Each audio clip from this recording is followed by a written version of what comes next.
सालों से खबर लहरिया से रिपोर्टिंग कर रही हूँ। आज मैं चीफ रिपोर्टर हूँ। खबर न्यूज लेटर बन करके पब्लिश हो जाती है, लेकिन बहुत सारी बातें मेरी डायरी के पन्नों तक कैद हैं। अपनी डायरी के पन्ने खोलने और आपके साथ शेयर करने के लिए मैं आ रही हूँ एक नया शो लेकर, चीफ रिपोर्टर की डायरी से।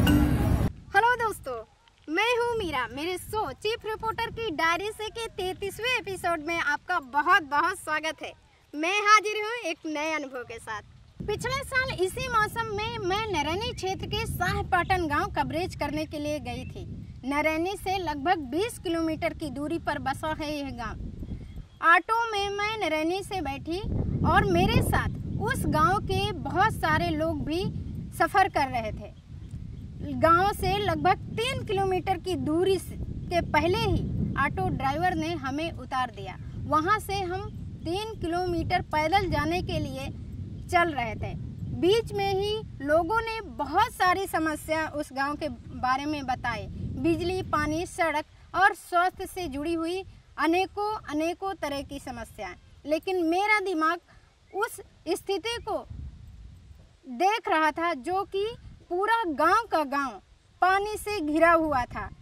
मेरा दिमाग ये सोचने के लिए, मेरा ध्यान ये सोचने के लिए मजबूर था कि आखिरकार 4 महीने लोग इस स्थिति में कैसे आते जाते होंगे अपनी रोज़मर्रा की चीज़ों को पूरी करने के लिए, बाजार हाट करने के लिए या स्वास्थ्य की समस्याओं को सुधारने के लिए।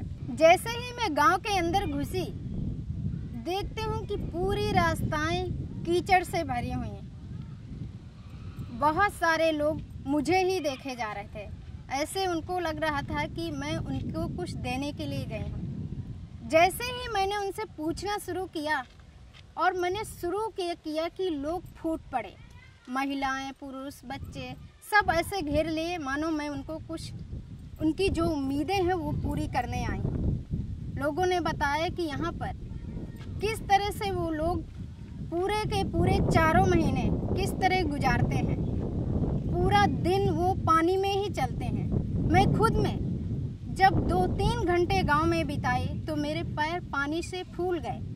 मैं सोच रही थी कि जब मैं इस स्थिति में 3 घंटे के लिए आई हूँ, यहाँ पर इतनी देर के लिए रही हूँ, मैं किस तरह से ये 3 घंटे गुजारी, लोग किस तरह से गुजारते होंगे जब वो पूरे चारों के चारों महीने इस स्थिति में रहते हैं।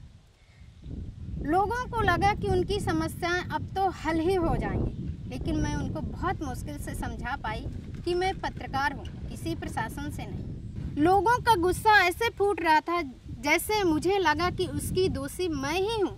गांव में विकास नहीं है, स्वास्थ्य नहीं है, जिसकी जिम्मेदार मैं ही हूँ। खैर, लोगों का गुस्सा जायज़ था। लोगों ने बताया कि यहाँ पर कई सालों से इसी स्थिति में वो गुजार रहे हैं। चुनाव के समय हर नेता मंत्री यहाँ पर आते हैं, वोट मांगते हैं और वादे करते हैं, लेकिन जाने के बाद भूल जाते हैं। सबसे बड़ी वहाँ समस्या थी कि वह गांव रंज नदी के किनारे बसा हुआ है। गांव में बड़ी मुश्किल से उस नदी पर पुल बना हुआ था, जो 1 साल के बाद ही टूट गया। इतनी घटिया क्वालिटी उसमें जो मटेरियल था लगाया गया था, इसलिए लोगों को उस रास्ते से आने जाने में बहुत दिक्कत होती है। सबसे ज़्यादा दिक्कत तो तब होती है जब उस गांव के लोग दूसरे गांव जाते हैं। जो उस गांव का मजरा है वो दूसरे ओर बसा हुआ है, और जब कोटा का अनाज लेने के लिए लोग आते हैं तो उसी पुल से उतना भारी सामान लेकर के निकलते हैं। इससे कई बारी लोग फिसल कर चुटीले हो गए, बहुत सारे जानवर वहां पर मर गए, कई बारी लोग गंभीर रूप से घायल हुए। महिलाओं को डिलीवरी के लिए तो एम्बुलेंस जा ही नहीं सकती। अगर कोई बीमार हो जाए तो 4 महीने वो दवा नहीं करा सकता। अगर लोग ले भी जाएं किसी भी स्थिति में तो 4 पाई में लिटा कर ले जाएं। ऐसी स्थिति है उस गांव की। और जब इस बारे में प्रधान से बात की गई तो प्रधान भी इसके लिए अपनी मजबूरी बता रहा था कि वो क्या कर सकता है, क्योंकि ये सारी चीज़ों के लिए उसका जो अधिकार है वो इस विकास के लिए नहीं है, और वो भी कई बारी इसके लिए मांग कर चुका है, लेकिन कोई कार्रवाई नहीं होती है। लोगों ने ये भी बताया कि तहसील दिवस कलेक्ट्रेट में, और इसके अलावा लोगों ने मुख्यमंत्री प्रधानमंत्री को भी फैक्स भेजे हैं, लेकिन कार्रवाई के नाम पर कुछ नहीं हो रहा। लोगों ने बताया कि पिछले विधानसभा चुनाव के समय उन्होंने चुनाव बहिष्कार भी किया था, लेकिन चुनाव बहिष्कार करने से कोई फायदा नहीं हुआ। आखिरकार उनसे वोट डलवा ही लिया गया। उनसे वोट डलाने के लिए प्रधान, वहाँ के लोग और जो चुनाव प्रचार में लोग आए थे, उनका दबाव बना और उनको वोटिंग करनी ही पड़ी। लेकिन उससे क्या फ़ायदा हुआ? लोगों की बातें जायज़ थी। चुनाव तो हर समय बदलते रहते हैं, कभी पंचायती राज, कभी विधानसभा के, कभी लोकसभा, लेकिन क्या कभी उस गांव की किस्मत भी बदलेगी? सच में मैं हैरान थी उस गांव की स्थिति को देख करके।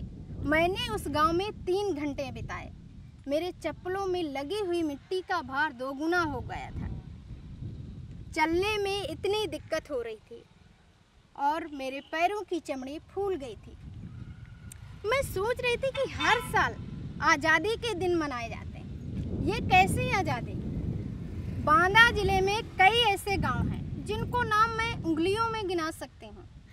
उनके लिए आज़ादी के क्या मायने? आज भी उसी स्थिति में हैं जिस स्थिति में वो आज़ादी के पहले थे। उनके लिए आज़ादी का मतलब क्या? कि उसी स्थिति में रहें जिस स्थिति में पहले थे। इन्हीं सवालों और विचारों के साथ मैं फिर हाजिर होंगी अपनी डायरी में लिखे एक नए मुद्दे के साथ।